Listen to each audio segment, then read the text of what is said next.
Every kid needs positive feedback. They need the encouragement. They need you to believe in them. Teachers know this. We know this intuitively.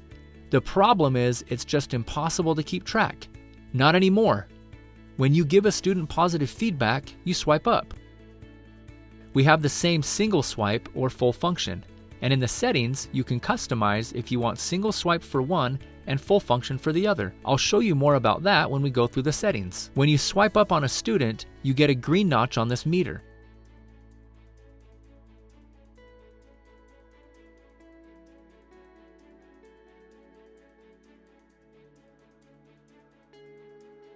This shows the number of positive feedbacks the student has gotten in the last 2 days. The idea is that you can see in real time which students you haven't gotten to, and prioritize them for positive feedback. After 7 notches, we'll still keep track, but the meter is full at 7. It's important to note that this is not a point system.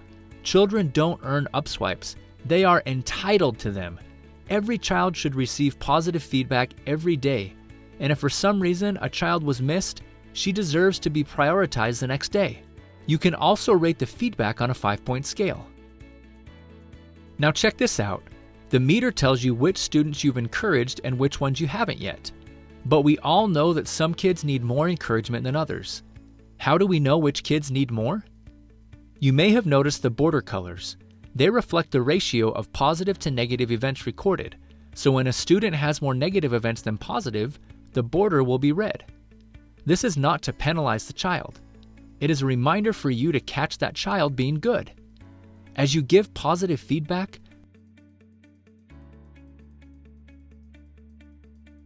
the border color will change to orange, yellow, blue, and green. Studies show that when people get more negative feedback than positive feedback, they shut down and don't respond well. You know this from your own experience. The border color changes at various ratios so you know where everyone is holding. You can prioritize your attention and encouragement to the students who need it the most, based on frequency and ratio. We'll talk more about that in another video. I told you you've never seen anything like it.